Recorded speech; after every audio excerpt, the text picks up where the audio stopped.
Why did I start this channel, $1,000,000 Made Easy? Back in 2011, I was approaching retirement myself, and I thought about this. I said, there's 80 million baby boomers approaching or have entered retirement. Most have some type of retirement savings that can often be quite substantial. This seemingly huge sum of money can often lead to one rather daunting question: how do I make this money last? And that leads to other questions: how much can I safely withdraw a month? If I withdraw that much, how long will my nest egg last? And how will I know if I'm taking out too much? So I developed some spreadsheet tables. I also want to take account of inflation. I mentioned here, 2,000 a month initially. After 20 years, you need 3,600 a month. And I thought, how do I run these numbers? So my first spreadsheet was very simple. It was simply a table. You take the amount that you have, and you figure if you have 700,000, you need 3,000 a month. Your money's going to run out in this period of time, 29 years or 21 years, 24 years. You have a 3% cola, it's going to run even quicker, 4% cola. And I thought, well, I need a little bit more detail than that. So I actually wrote the book. This is inside. I realize you can't read this, but this is my original spreadsheet. It's gotten a lot more sophisticated, but what I came down with was tables. You just put in the amount that you had. For example, this was 850,000. If you're getting a 6% return on your investment and you wanted a 2% COLA, this would tell you how long your money would last and how much you would have after 5, 10, 15, 20, and 25 years and so on. Again, I don't expect you to be able to see this because it's too small, but I decided there's got to be a better way. There's got to be. And this was good if you just wanted a quick uh, view of what you might have and how long your money might last. But I said I got to develop something different. So I came up with this spreadsheet, which is a lot more sophisticated. Let's say you do have $1,000,000. You've been able to save up $1,000,000, and you need 5,000 a month. 5,000 here. That'd be a 6% withdrawal rate. What we do is use the S&P 500 returns for the S&P 500 to see where somebody might have been over the last 100 years, and we project ahead. They're not going to do really any worse or any better than the last 100 years. This 6% withdrawal rate can be problematic at times. Why?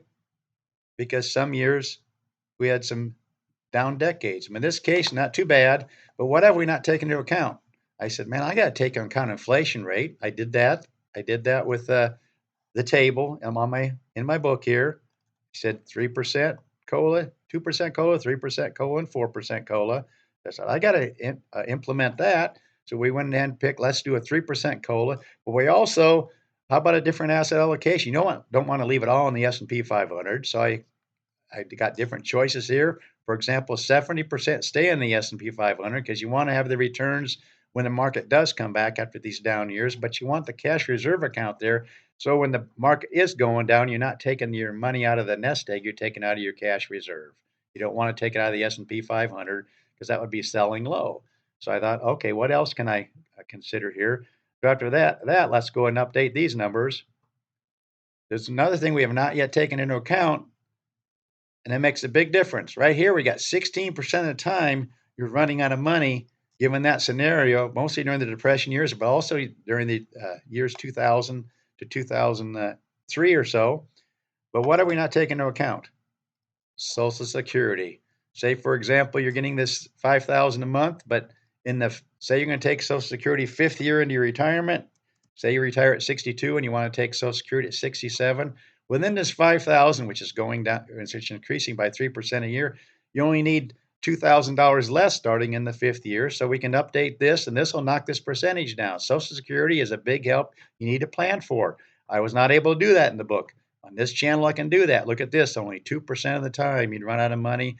And both those times were the Depression years, which were just plain horrible years. The rest of the time, you'd be just fine. In fact, you'd have millions of dollars. There's a 2 million, the 4 million, and so on. Let's do one more thing. Let's go ahead and look. This is another thing we know is channel. Let's change these amounts. Let's change this amount to 6,000 a month, which would be a 7.2% withdrawal rate initially. But again, with Social Security kicking in, it's not going to be near as problematic. But you're taking out more, so you're going to have more chances over the last 100 years. Up to 9% of the time, you'd run out of money. Uh, let's say if you took Social Security immediately. Again, this shows you the kind of stuff we can do on this channel, run all kinds of different variables. If you took your Social Security right off the bat. Not instead of needing 6,000, you only need 4,000 because you got that right there. Um, Again, 4% of the time you'd run out of money. We run these numbers so many times. It's basically during the Depression years and also around the year 2000 because of sequence of return risk. If you start out with some down years, you can run out of money really quick because you're knocking it down so fast, even with a cash reserve account. But that's what we do in this channel. Uh, that was my heart's desire in writing this book to begin with. Is man, there's so many questions here, and I tried to do it with charts, which they give you a kind of a quick overview. You can find out some charts or some information real quick by just looking at these charts. But I wanted to be a lot more sophisticated. That's why I started this channel. Please consider subscribing to this channel. Get the book if you want. It's at Amazon.com. I'll give you a quick overview, uh, but I love to run numbers for people. If you want me to run them for you, just put it in the comment section. Your beginning balance, your monthly withdrawal rate, and if you want to do a 70-30 split or a COLA or whatever, and we'll go ahead and run the numbers for you. Uh, Please like the video, share this channel with others. Let them know there's a channel out there that will run numbers for them. And thanks so much for watching.